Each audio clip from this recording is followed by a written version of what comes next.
Hay una razón en la naturaleza para que exista algo más bien que nada. Esto es una consecuencia de aquel gran principio de que nada se hace sin razón. Así como debe haber, además, una razón para que exista esto más bien que otra cosa. Gottfried Wilhelm Leibniz. Resumen de Metafísica.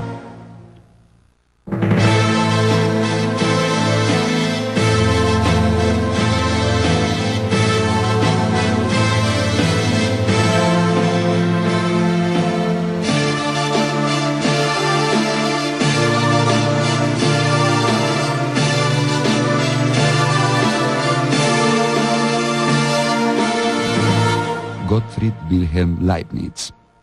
Leibniz nace cuando está concluyendo la Guerra de los 30 años, una guerra que fue terrible para Alemania sobre todo, que la dejó prácticamente en ruinas, no en ruinas físicas, sino sí en ruinas culturales. Aparte mató parte importante de su juventud, ¿no es cierto? Y sobre todo de su intelectualidad.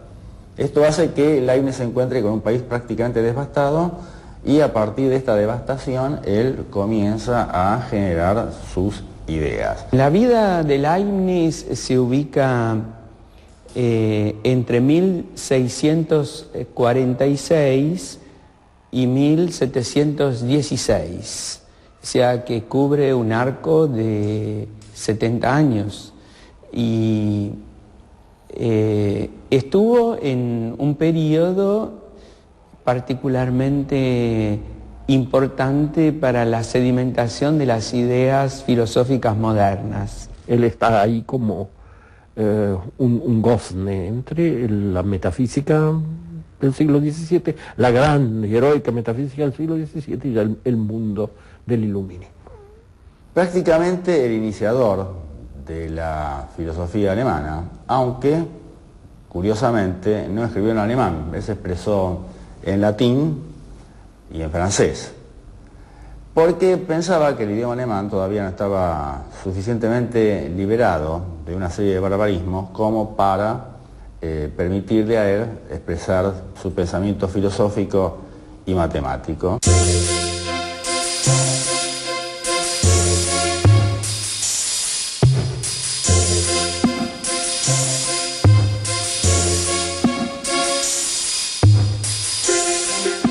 Gottfried Wilhelm Leibniz nació en Leipzig en 1646. Su padre fue profesor universitario. El joven Leibniz cursó sus estudios elementales en la Nikolai-Schule y desde muy temprano llamó la atención por su inteligencia.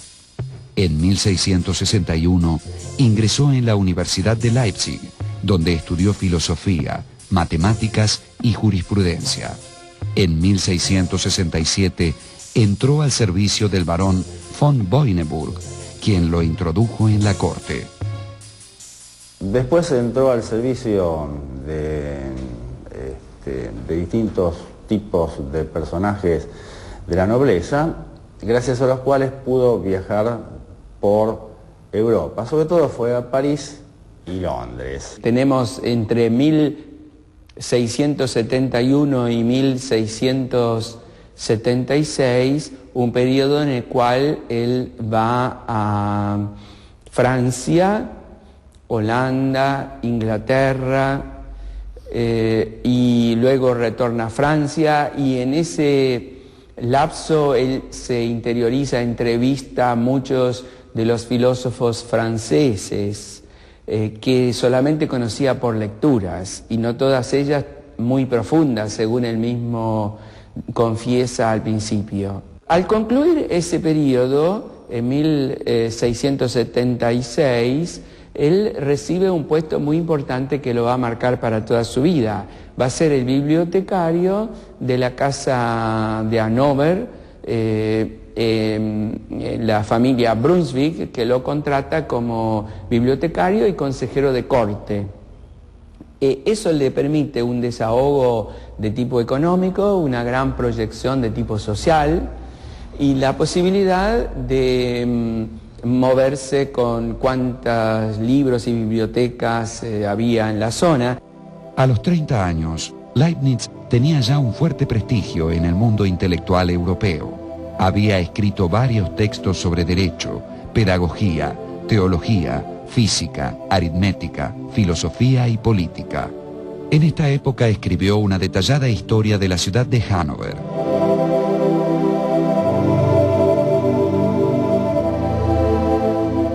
Sabemos y es muy conocido que era tanto filósofo, teólogo, ingeniero, matemático, físico, lingüista, diplomático, estratega militar. O sea, era como un sabio renacentista abierto a todo. Pero siempre le parecía que esa totalidad no era una pura yuxtaposición de cuestiones, sino que había un principio común. Por eso es que en filosofía él divulga la expresión filosofía perenne, por ejemplo, porque creía que detrás de todos los hombres y de todo pensamiento había este fondo de unidad y que en el fondo todo era compatible y tendía a la verdad. A partir de sus estudios sobre arte combinatoria, basados en los trabajos de Francis Bacon, inventó la primera máquina de calcular de la historia. Diseñó dos modelos: una máquina aritmética, capaz de resolver cálculos y problemas geométricos, y una máquina algebraica, para resolver ecuaciones. También aplicó las matemáticas a los problemas de movimiento, sentando así las bases de la dinámica moderna. Pero el aporte fundamental de Leibniz a las ciencias exactas fue su descubrimiento del cálculo infinitesimal. Las cosas se pueden dividir hasta el infinito. No hay un punto, esto quiere decir Leibniz, no hay un punto que podamos decir que es el punto de inicio, ¿no es cierto? Si nosotros dividimos dos números, por ejemplo 4 y 3 o 2, y uno va a saber que en esta división nos vamos a ir acercando de una manera infinitesimal al producto de la división, pero nunca lo vamos a encontrar, nunca lo vamos a alcanzar. Por ejemplo, si dividimos 10 por 3, vamos a tener 3, 3,33, 3,333, 3,3333, etc. Y podemos disponer del tiempo igualmente infinito y nunca esta división de 10 por 3 va a alcanzar, va a superar a este 3,33, etc. Bueno, esa, explicado de una manera un poco burda, es la base del cálculo infinitesimal.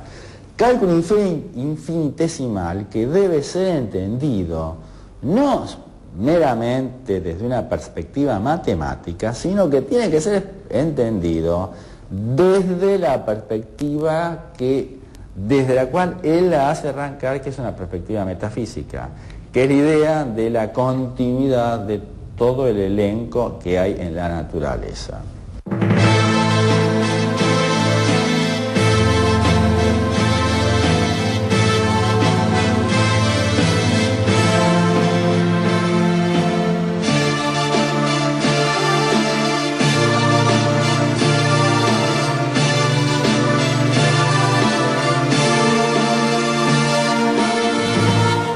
Gottfried Wilhelm Leibniz.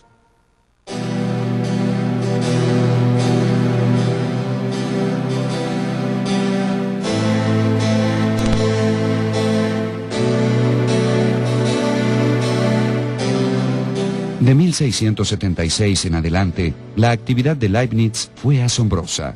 Cumplió tareas de juez en la corte, realizó experimentos físicos, intentó reunir y conciliar a las diferentes iglesias cristianas y convocó a los científicos a unir sus esfuerzos en la confección de una enciclopedia que reuniera todo el saber de su época.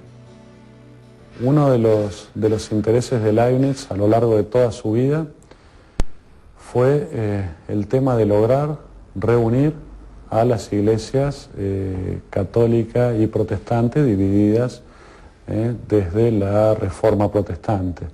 De alguna forma ese deseo se relaciona con toda la inspiración de la vida de Leibniz. Quizá la divisa en la vida de Leibniz era esta frase suya tan famosa de que me deleita la diversidad pero reducida a la unidad. En estos años confesó en una carta a uno de sus amigos: tengo tantas cosas nuevas en matemáticas, tantos pensamientos filosóficos, que quisiera no morir, y a menudo me detengo incierto ante lo que debo hacer y siento íntimamente que la abundancia me paraliza. A partir de allí se dedicó a perfeccionar de lleno su pensamiento filosófico. Entonces escribió varios opúsculos. Leibniz es un autor que como filósofo no tiene, la preocupación de escribir tratados sistemáticos. Sus escritos son todos de ocasión, opúsculos pequeños, libros un poco más grandes al final de su vida, etc. Las ideas filosóficas de Leibniz se las podemos considerar a partir de tres momentos, ¿no es cierto?, fundamentales. A partir de un momento serían dos principios, desde los cuales él piensa y desde los cuales él elabora su pensamiento filosófico. En segundo lugar, lo más conocido de Leibniz, lo más popularizado de Leibniz, que son las mónadas. Y en tercer término, otra cosa muy importante dentro del pensamiento de Leibniz, que es su pensamiento constante sobre Dios y el enlace que él hace entre estos tres momentos del pensamiento filosófico.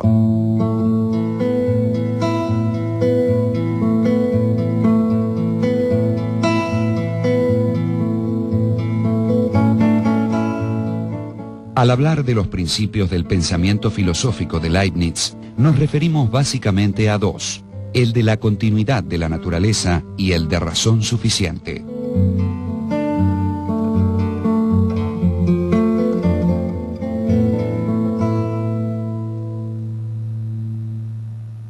El principio más rotundo de su pensamiento es el de razón suficiente.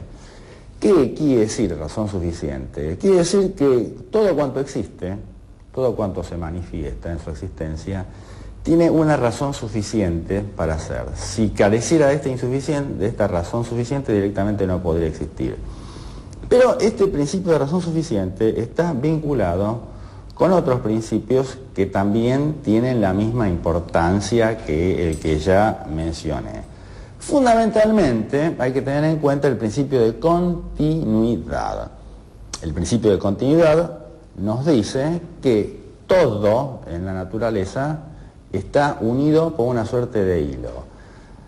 Diríamos más tarde, mucho más tarde, que la naturaleza no da saltos. No hay discontinuidad en la naturaleza. Todo está relacionado, desde lo infinitamente pequeño a lo infinitamente grande. El cálculo infinitesimal no es más que la expresión matemática de esa continuidad. Todo tiene sentido, pero esta visión profundamente optimista parece chocar contra aquello que parece no tener sentido, el enigma del mal. Para afrontar este problema, Leibniz escribió Teodicea. La Teodicea es quizá la obra más famosa y de alguna forma más universal de Leibniz y de más trascendencia y de más resonancia en la problemática del hombre de todas las épocas. Porque en ella se trata, la obra concretamente se llama Teodicea, ensayos sobre la bondad divina, la libertad humana y el origen del mal, que son temas que ningún hombre dejó de preguntarse desde que el hombre es hombre. Quizás sea de alguna forma el tema más radical sobre el que nos podemos preguntar, ¿no? Entonces, Leibniz, que amaba mucho los desafíos, digamos, de tipo especulativo, asume el desafío y produce esta obra para demostrar que en realidad lo que nosotros vemos de mal en la historia, ¿no?, está todo contemplado en la combinación de los posibles que Dios en su previsión hace. En última instancia, la idea de Leibniz somos nosotros los que no alcanzamos a ver la perfección y a eso lo llamamos mal. Cosa que vendrán después filósofos que dirán es una salida. No tiene ninguna validez porque el mal es un problema real. El caso de Leibniz está resuelto de esa manera. En el universo perfecto, que es el mejor de los mundos posibles, porque Dios no puede hacer algo que sea menos perfecto que lo posible, no hay lugar para el mal. El mundo real no es la existencia de todo lo posible. Dios, para crearlo, tiene que haber hecho una selección, de combinación de posibilidades, teniendo presente también los actos libres de los seres humanos, las fallas, etc. Y entonces, el mundo presente es limitado porque es una de las combinaciones de las posibilidades, no es todo lo que podría haber sido. Pero además de esto, tiene una permisión de una cuota de mal, porque eso sería, según Leibniz, una condición para que,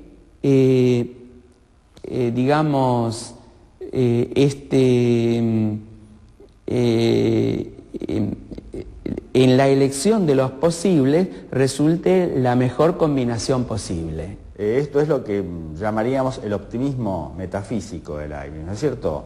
Recuperar la idea de que no obstante las guerras, no obstante las desgracias, no obstante la miseria, no obstante los males que constantemente acometen al hombre como ser histórico y al hombre como ser individual, sin embargo hay que tener en cuenta que este mundo, con todas esas falencias que nosotros vemos desde nuestro intelecto, sin embargo es el mejor de los mundos posibles. El mundo, para Leibniz, es racional, continuo y ordenado, pero no puede reducirse a una sustancia única, tal como entendía Spinoza. Por el contrario, para Leibniz, el mundo real, pensado como la óptima combinación de posibilidades, es el que ha de admitir la máxima complejidad y diversidad. Este extremo pluralismo ontológico es lo que Leibniz desplegó en su doctrina de las mónadas o monadología.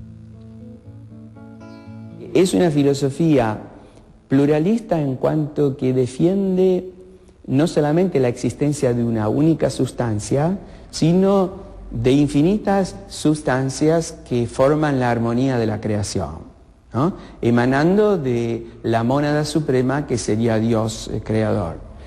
Esta es la primera idea, o sea, es una filosofía pluralista que no engloba todos los seres en un único gran ser, ¿no? Y luego, la otra idea importante es el carácter dinámico de la realidad, que esto es en contraposición con Descartes. El término mónada viene de monás, que en griego quiere decir unidad. Las mónadas son las manifestaciones de todo cuanto existe en forma de unidades. En ese continuo que recién nosotros mencionamos, que la naturaleza, ese continuo está constituido por infinita cantidad de mónadas. Nosotros somos mónadas, nuestro espíritu es una mónada, pero a su vez nosotros estamos constituidos por distintos tipos de mónadas, ¿no es cierto? Entonces, una mónada es algo así como el principio indiscernible, básico, que constituye no toda la creación, sino todo cuanto existe. Muchos intérpretes de Leibniz se vieron tentados de comparar el término mónada con los átomos, ¿no?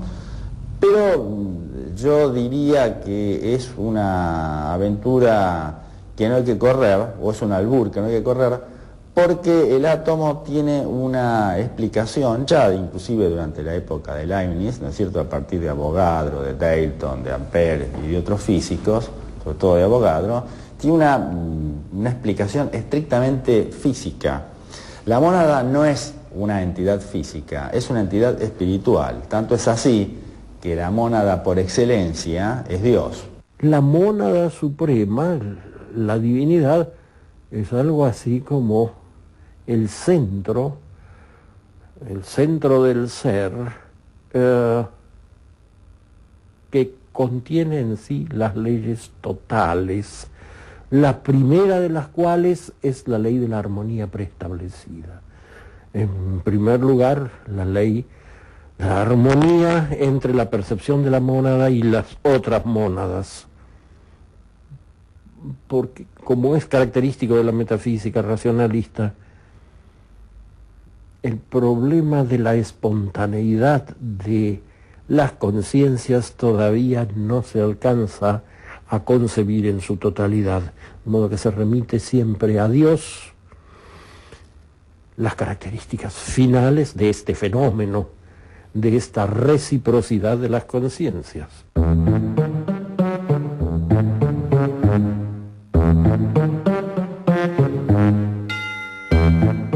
Los últimos años de Leibniz fueron difíciles. En 1705, el filósofo cayó en desgracia en la corte prusiana. Poco después, se vio envuelto en una discusión con los físicos ingleses, que reclamaban para Newton la prioridad del descubrimiento del cálculo infinitesimal, y que arrojaron sobre él la sospecha del plagio. A consecuencia de esta situación, en 1710, sus colegas lo reemplazaron en la presidencia de la Academia de Ciencias de Berlín. En 1714, se vio envuelto en algunas situaciones incómodas con los jesuitas y las autoridades protestantes, que recelaban de su fidelidad. Leibniz se aísla cada vez más.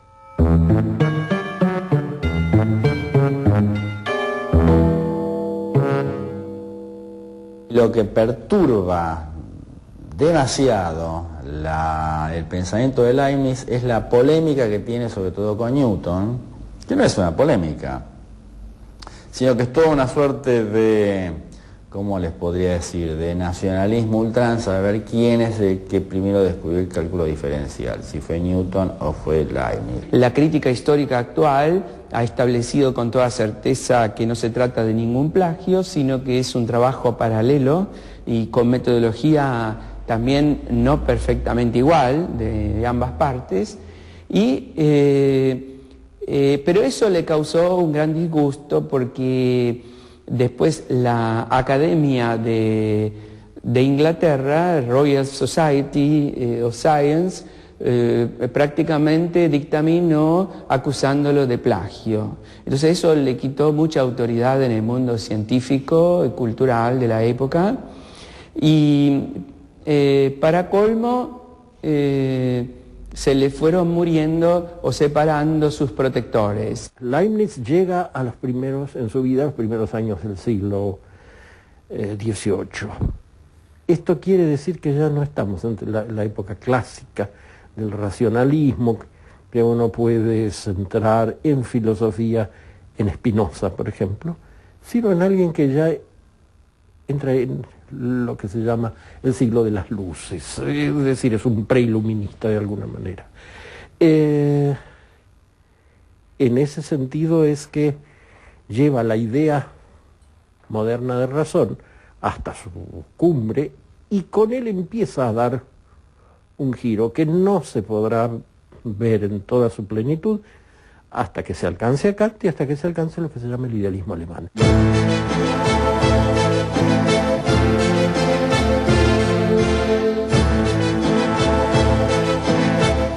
Gottfried Wilhelm Leibniz murió en 1716, a las 9 de la noche del 14 de noviembre, mientras conversaba con su médico sobre temas de alquimia. Su obra filosófica dio inicio a la filosofía alemana, preanunció los desarrollos de la lógica matemática, preparó el camino al perspectivismo y dio culminación al racionalismo moderno. Su pensamiento marca a la vez el fin de una época y el comienzo de otra, y quizá reúnan lo mejor de ambas.